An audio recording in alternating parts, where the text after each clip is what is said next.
Today on SA News, we're very happy to have Montse Alvarado, who is the president and COO of EWTN News. Montse, welcome to SA News. Thank you for being here with us. Such a pleasure to be with you. Thank you. Can we start off, if you could share a little bit about, where you're from originally, a little bit of your family background? Sure. So I grew up in Miami, but I was born in Mexico City. My parents are Mexican. My mom's from Oaxaca. My dad's from Chihuahua. And so we very much feel that that heritage, that understanding of the church through the eyes of our Mexican reality. And so from Miami, I came to DC to study, and I ended up staying and have been serving the church in different capacities for about 17 years now, which is a long time. What memories, do you have of as a child, living in Mexico? Just beautiful memories. I mean, the reality, Mexico's a fantastic country filled with the richness of both culture and history. I mean, you think about the United States, it's a very young country. Mexico is a very old country. And just understanding that reality. All of my cousins and my grandparents are in Mexico. My grandfathers are since deceased. But they're just, the memories really are memories of family, obviously surrounded by food, but also surrounded by prayer and worship and our family rosaries, which always meant a lot to me. In high school in Miami, did you have any aspirations? Did you have a calling that you felt of what you wanted to do for a career? I was always interested in kind of changing the world. My father worked in politics and then worked in media, and I watched him make that transition. So I was always interested in that, but I studied arts. I went to an arts conservatory in Miami called New World School of the Arts and studied musical theater, and it was a great gift. And at the same time, I was working as a parish cantor. So I was learning the craft and then using it for the church, which was always a great gift and a great privilege. How did you tell me about what the Becket Fund is and how you ended up, spending 15 years of your life there? Yeah, that's pure providence. So the Becket Fund for Religious Liberty is a nonprofit law firm that defends religious freedom at the Supreme Court. They do that by taking specific cases that they know are going to be landmark cases. They're not trying to bring every single case on the planet. They're looking for appeals. They're appellate experts. And when I got there in 2009, it was by sheer providence. I walked in as an intern and ended up staying. I was invited to stay to run communications and then took on different roles from there up until 2017 when I was asked to become executive director. So it's a real story of how when you land at the right place and you have a heart for the right mission, religious freedom obviously is dear to any Mexican that understands the Cristero movement from the late 20s, but I think also to any American who understands that without that freedom, we truly aren't allowed to be human beings. And it's just such a remarkable opportunity. That's a great team. They just won 2 Supreme Court cases. I think they're waiting on 1 more, and unanimous wins are nice for religious freedom, To spend that amount of time there, you have to have a true belief in what they're doing, wanting to support their cause, wanting to help others with religious freedom. Was it hard to leave, after that time you spent with the Becket Fund? Oh, yes. It was very difficult to leave the Becket Fund because the people there are exceptional. They are people who love Christ. And it's a diverse group, so they don't all love Christ. They ascribe to other religious traditions, but the ones that do love Christ are really beautiful and intense in that way. And it was wonderful to share in that reality with them. But they're also incredible professionals who taught me so much about what it means to advocate for others, what you want for yourself as well, right? And that was a gift of generosity that I learned in a big way. And so it's hard to leave your friends when you're privileged to work with them, but I stay in touch with them. And discerning into coming to EWTN was truly about taking what I learned about religious freedom and wanting to give that gift of communicating Christ to the world, both to myself, to work in a place that only dealt with the Catholic faith, and hopefully in creating a new team here, giving that gift to the world, inspired by the Holy Spirit. And now I think a little over 2 years at the helm of, the news division of EWTN, what struggles or adjustments have you had to make, in these 2 years? It's always hard to come in with a different vision, right? And when I came in, we were reporting on Catholic news, and there's nothing wrong with that. Catholic news is a really important beat. Communicating what's happening in a diocese at the Vatican is really, really significant. And we don't stop doing that. We certainly do that, and we do it really well. But I wanted the team to think about news from a Catholic perspective. The church has an opinion on absolutely everything that happens in the world. She, in her great wisdom, has given us the tools to process and to live in a world that doesn't understand us. So, what does it look like to report on everything that is important on the life of the faithful from the perspective of the church, but touching on thorny subjects that you otherwise wouldn't have touched if you were only doing Catholic Church news? What does it look like to comment on politics? What does it look like to comment on an election in Argentina, an election in Poland? Why is it important for Catholics to know about their global reality? So it was a big challenge to kind of try to turn the tide on that, because you're asking a team to do something different from what they've already done. But they were so receptive and interested in that reality, and I think Mother Angelica would be really proud of that, because she certainly gave her heart away to the world.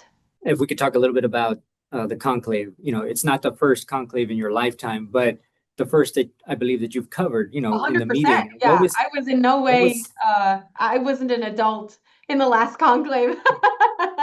So this was new for sure.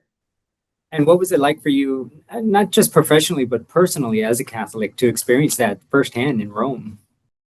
It was a great gift. I wasn't supposed to be there. We have a correspondent who has been training to cover these events in the life of the church and work with the EWTN family to kind of share in that. It's an event in the EWTN family when you have the loss of the Holy Father. You feel it very deeply. But when she called me and said that she couldn't travel, I knew what that was going to mean, and I tried to get out of it. And my boss laughed at me, which he tends to do. And so I got on a plane after the Holy Father died and was there for a month covering his funeral, the conclave, and of course the installation of Pope Leo XIV, the first Pope of the Americas, I would call him, not necessarily just an American Pope, and the second Pope of the Americas.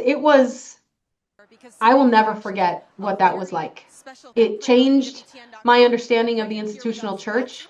It opened my eyes to the need for the world to have the seat of St. Peter filled, and how, yes, it's important who fills that seat, but that the institution itself is important to the world for so many other reasons. So it just affirmed the vocation to be in this role and to do this work, and what a privilege it is to be a witness to that and share it with the world.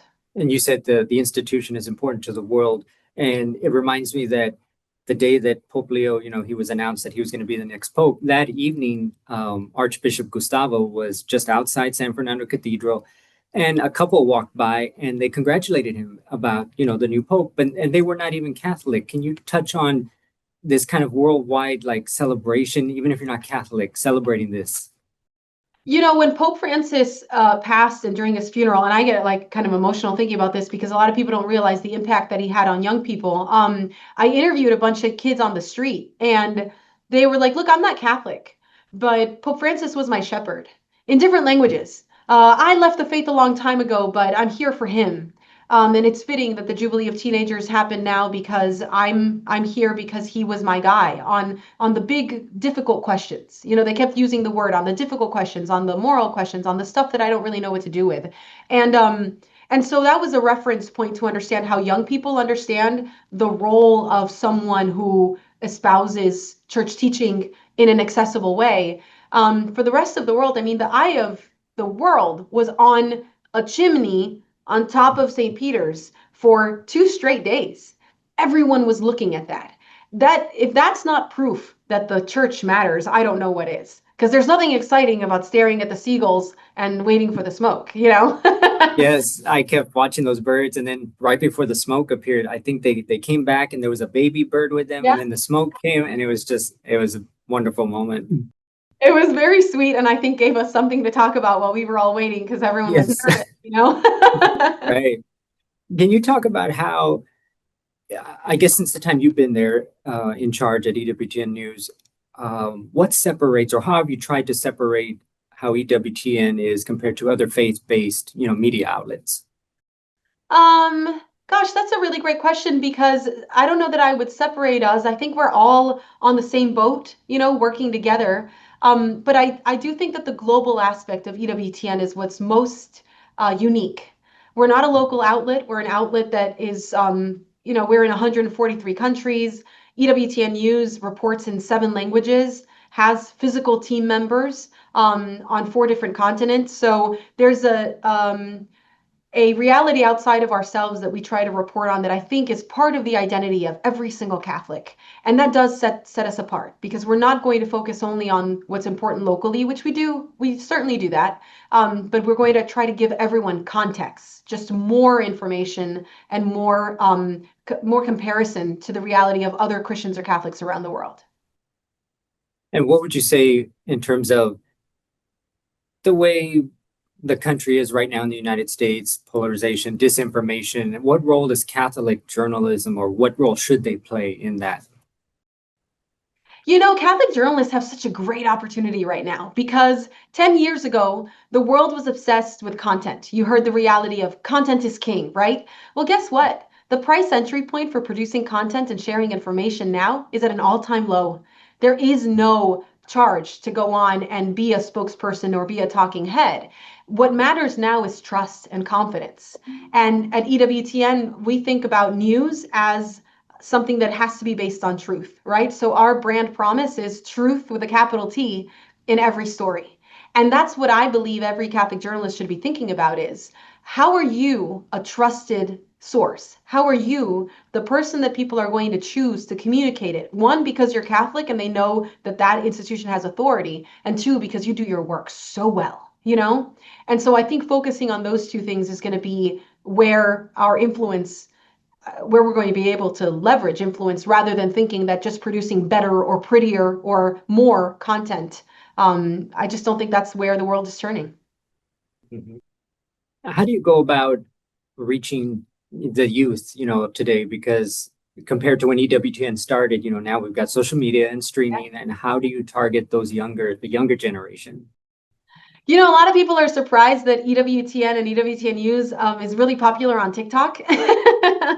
But Mother Angelica really is. And so some of it is taking legacy content and exposing people to it. And some of it is being at the forefront of some of these big events in the life of the church and sharing them with the world on the platforms where people are at. We're not trying to bring people into the heart of EWTN. We're trying to share the heart of the church wherever it is that those people are. So our target audience isn't the members of the Catholic Church. It's the billions of people that are in the world. And for the young segment, it's just being there with the type of content that they want.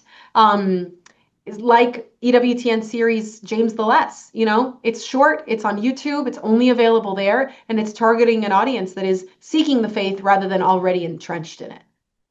I'd like to talk for a moment about what's going on in Los Angeles. Yeah. With the protests and everything, and even here in San Antonio, our governor put the National Guard right here in San Antonio, and Archbishop Jose Gomez in Los Angeles, he said, quote, "We all agree that we don't want undocumented immigrants who are known terrorists or violent criminals in our communities, but there is no need for government to carry out enforcement actions in a way that provokes fear and anxiety among ordinary, hardworking immigrants and their families." So I'm curious, how is EWTN approaching, the coverage of ICE, in Los Angeles in particular, but in balancing with the national, immigration policies, with the experiences of the Catholic immigrant community? I think Archbishop Gomez has articulated exactly the line that EWTN News has been walking. Our church believes in sovereign borders. Our church believes in the right to remain. Cardinal Czerny from the Vatican talks about that often, that every country has the responsibility to create an environment where people can remain in the country of their birth, right? But at the same time, for as long as I can remember, as a human person, I have known a broken immigration system in the United States that has let people in and not given them any path forward. As an immigrant myself, I know what it's like to stand outside of that immigration office at 4 o'clock in the morning because you're just trying to get fingerprinted to wait a couple more years before you get your passport, right? I know what it's like to get into a university and not know what box to check for financial aid because if I'm a citizen, I qualify for this. If I'm an immigrant, I qualify for that. There's great uncertainty in that. And I'm talking about like 1% first world problems. Stand outside, college. there's a life and death reality to the immigrant experience that a lot of people just don't think about. What people are running from, what they are then sent back to for those who are not in any way criminals. It's not criminal to want a better life. So that part of the immigrant heart and helping people understand their journeys, how these government actions affect real people, and also, of course, how these government actions are also trying to protect a sovereign nation. So we're dancing between these two realities to make sure that people, again, have that context and can make up their own minds. But ultimately, our church teaches radical hospitality. And so you also have to kind of remind people that being uncomfortable isn't an excuse for discrimination, right? So Right. there's a lot of lessons there, and it is really, really hard. Um, but I think the saddest part of it all are the people who are hesitating in worshiping and going to church and receiving the Eucharist because they feel like they might be threatened or picked up or taken away during Mass. And I've heard that about what's going on with the National Eucharistic Pilgrimage, where people are scared to come out and scared to worship our Lord in public because they think an ICE raid might happen there. So there's a lot of fear, and fear only comes from one place, and it's not Christ. Montse Alvarado, president of EWTN News. Thank you for taking the time to talk with us on SA News. It was a real pleasure. Thank you so much for having me. God bless you.